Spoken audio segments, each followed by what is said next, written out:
I like your style. Okay, people, today let's take a quick look at the Hasbro Marvel Legends X-Men 97 X-Cutioner. X-Cutioner, not XCUtioner. X-Cutioner. Yes, I usually do Marvel Legends in waves, but I'm not getting this whole wave. I decided I do not need this Magneto, this Cyclops. I took the cell shading off the first version of this, so I already have most of it. Jean Grey, ugliest costume ever. I don't need another version of it, but the heads are interesting. Nightcrawler, I do have on pre-order because it's an updated body and I can use that under the heads I already have. Goblin Queen, I missed pre-orders. I do want this figure, but she sold out pretty fast. I don't think she'll be too hard to get. And then there's X-Cutioner. This guy right here. I will admit, I am not familiar with X-Cutioner whatsoever. I must have gotten out of comics right as he was coming in. But it is a new, unique character for an X-Men shelf, and that's my steak and potatoes when it comes to Marvel, so I needed it. But the reason I'm reviewing this by itself is, one, Amazon's playing the, hey, we're gonna just ship you whatever we feel like game. On top of that, I have a feeling that this is gonna take some customizing to make look right. If my suspicions are true, this is gonna be short in some way. Maybe at the way? I don't know yet. And that's a play day. I'm always looking for stuff to go into a play day. So get this open, look at the figure real quick on camera, and then I can take it over to the desk and start slicing on it. Looking at the package, it's what we're seeing with the X-Men 97 series. We saw it with Wave 1, we're seeing it with Wave 2. In fact, I'm pretty sure that that's all the figures we got in Wave 1. There's some nice artwork for the character, the X-Cutioner, warning, choking hazard, small parts not for children under 3 years. Do not put this X-Men bad guy in your mouth. On the back, you have the glamour shots, the head shots of the rest of the figures in the wave. We already looked at those. You have the full body shot in digital form, the X-Cutioner, warnings in other languages all over. Just, they really do not want you to swallow this thing. And that's it. There's no sides. There's no thing. I will say that the card back is stiff. I know Retro goes back and forth, but I think Marvel's always been pretty good with how durable the back is. I mean, this came from Amazon, and it's pretty minty. The corner may be smashed there, but I don't care. I'm getting the... Oh, it actually came apart. It's usually sandwiched in between, and I meant to do that on the other camera. Did we get that shot? Can we replay it? Oh, it actually came apart. Yeah. Oh, this is kind of nifty. I got the steampunk rifle out of the package, and there was this cover on the end, I guess to protect the tip or keep it straightened or something, but I've never seen that before. This is actually a hard plastic cap piece. I appreciate that, Hasbro. Okay, this came out pretty cool and not as off in the scale department as I thought it would be. Looking at the details first though, there is a lot of overlays going on. There's this jacket piece over the torso, and then on top of that is this strap with the shoulder pad attached. The red flowing scarf shower curtain on the right side is part of this. That's just painted and pegged into the jacket overlay, glued. It's not coming out, but it's also not very posable. It just kind of hangs there. Hasbro did do a good job of making it look like one coat. And if you haven't held this figure, then you're asking, what the hell's going on? It looks like that the overlay on top just goes down and then becomes the coat on bottom. No, it is glued to the actual torso and it's a separate piece. So you have full movement at the waist. In fact, it looks like this strap comes down and is attached to here because of the same colors used. But again, no, it's all separate. Posing around, you will never know unless you go extreme with it. Extreme with the X-Cutioner. Oh, and it's the same in the back. See? There you go. But that doesn't mean the bottom part of the coat is attached either. It is a separate piece underneath the belt. It may be... Nope. It's not pegged anywhere. It's completely floating separate. And then the shirt's meant to look like it also hangs down, I guess. It's a different sheen to that black. Almost grayish to the jacket, deep black to the inside. I think that... Oh yeah, it is pegged into the front of the crotch. You have the knee pads with the nice sculpt, the layers coming down over the top, and then some metal to the bottom of the boot. The toes, steel toe, need protection, and then a buckle and a strap, and the sole coming across, all painted in silver. Can't forget about the silver painted on the belt, coming around to these cylinders on front, and then the Friends of Humanity belt buckle. Then there's silver to the arms, a nice padded look, almost shocker with the crisscrossies. This strap has a cylinder on it. Okay, same thing on on the right side, just 3 cylinders on a strap. Nice brown on top of the black for these straps coming around to the wrist guard or the forearm guard. Black glove, fingerless with some skin showing. But it's the head I'm most interested in. That silver faceplate thing with the point coming down, no neck, and the curve. And if anything knocks this figure out of proportion with the rest of the series, it's the head. Look at the size of the boots and the hands, and the belt rides high. I may play with that later, but it's the head. It just looks small up on top of the body, but it's not terrible because of the design. I don't know if it's a hood that hangs all the way down and becomes part of the bodysuit or something, but it's just a ball joint under there. Nice movement for that odd looking no neck head joint. It could be bigger. That's my only nitpick. That's my big nitpick. But oh, you tilt it forward a little bit? That's a mean looking sumbitch right there. I think that's why I went ahead and got this. Well, okay. It's an X-Men related character, but it's also badass looking.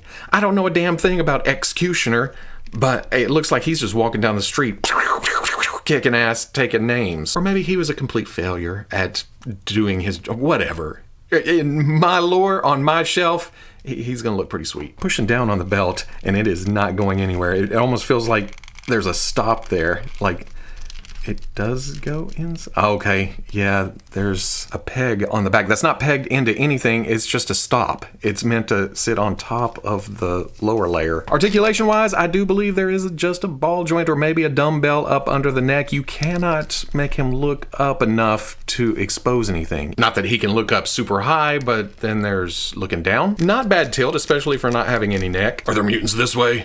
How about this way? I don't think there's anything special, no butterflies or anything hiding up in there. I think it's just a pin coming out to the arm so it can rotate around. A lot of stuff to get out of the way, but it does do it. Hinge at the shoulder comes up 290. Bicep swivel. Double elbow, not bad range at all. Swivel at the wrist with a hinge. Okay, yeah, trigger finger hand gets up and down. What's it look like on the left side? Oh, up and down there too. Dumbbell and or ball joint. You see how it just tilted over that way? It gets this way and this way and this way and this way and around that way and all around. Nice hula hoop. It does run into it when you get the belt out on top of it, but you just push back, go back in. Ball coming out to the hip. There's some flex to the lower robes, gets up to about right there. Back, and then out, not shabby at all. There is a thigh joint hidden up under there. Double knee, oh, comes all the way up. There's a lot of robe, but that big metal boot goes right to his ass. Knee pad does stick out, but hinge at the ankle goes way back, way forward. Nice range for big chunky boots. And then there's a forward facing pin for rocker. For accessories, I know this is a spear, and I don't know, this is maybe some kind of shock thing or just blunt force. The right hand is for gun holding, and it doesn't really go in. Oh wait, that peg may be helpful by putting it in between there, and not too bad, but oh, okay. It took a lot of shaking. The left hand is meant more for staffing. Those pegs come into play here in a minute, though. Because like we talked about earlier, there's this steampunk gun with the browns and the silvers and the golds and whatever the hell's going on. There's some kind of air cylinders on bottom. Boy, that's not a simple push and twist, is it? It's a big... Oh, okay. Maybe his thumb goes there and then like that. Yeah, I made that way more complicated than it actually is. Once you see it, it's hard to miss it. Can his other hand hold the cylinder? His fingers are pretty pliable, so it's not a huge problem to get him to hold the gun. Oh, I'm X-Cutioner. I'm here to execute. There are these 2 peg holes right here, and where did we see pegs a minute ago? Oh, they're on these. Because the gun has a chunky peg on the side right there, and there just happens to be a peg hole in the back. Okay, let's try to plug these in first because that is very, very tight. It does not want to go in. Once you get started, it's a tight fit. That's staying on there until I pull it back out. Let's try the other one. And there you go. You can store all the weapons on them, even though we haven't talked about all of them yet because there's still this thing. It looks very Sentinel. Am I thinking that just because of the purple? Is this scavenged from a broken down robot or something? Nothing on the inside to actually snap it onto the hand, but if you have the arm down to a side, it will kind of pinch between the body and the hand, so it stays on there. Otherwise, if you just have it in this diva damn figures, there's nothing holding it on. So it can fall off. I'm just warning you. I'm just telling you that if you don't have it in the right position, well, maybe if I twist it until it finds a It snags in places. Okay, maybe it's oval or oblong or something in there. You got to have it in the right position for it to stay, even though it's staying in all the positions now. But this is just a Mega Man arm blaster. It allows him to execute in different ways. Let's see if we can find a position over there. Oh, it may be because the right hand is open a bit more. This one's more narrow, meant for the spear. So there's not really a lock position anywhere for it. But I do keep finding the right. If you put it on there and kind of push and twist, it stays on. X-Cutioner stands at about 6¼ inches tall. But this is what I've been wanting to see. His height next to some other animated series figures. Now this is the VHS Cyclops with the cell shading removed. But you put them side by side, the shoulders are even, which was my big worry. Again, I think it's the head that throws me off. That I think, well, okay, maybe he's different scale. Of course, I feel like the Magneto from the first series needs some extension in the torso somewhere. Bring his arms up, give him a little more height. But as an X-Men animated series line, this works. These fit together. But you put him next to a lot of the comic book Marvel Legends like Vulcan, and again, he's a little shorter and the head's a little smaller. It just throws it off a bit. In fact, he's almost G.I. Joe scaled, who is slightly under Legends. So at the end of the day, way more dynamic and interesting than I thought. Again, I'll reiterate, I don't know a lot about X-Cutioner, but it's a nice design, and it's X-related. I can't help myself. Yes, the details are smooth, but it's based on an animated series. So the product looks like the entertainment. That's the point. That's the plan. And there's nothing wrong with that. Although, someone like me who wants to shove stuff like this into my comic book display, it does stand out a little bit, but as I get older, the less I care about that kind of thing. Because I don't really foresee us getting a comic book style X-Cutioner with the textures and the details and everything else. Of course, now that I say that out loud, now that I put that out into the universe, don't you do that? Or no, go ahead and do it. I'll buy it again, but I won't be super happy. I'll probably still be happy. I think if I was going to customize this, I would somehow make the head larger. It's going to be tough because of how it goes down into the hole in the torso. No neck.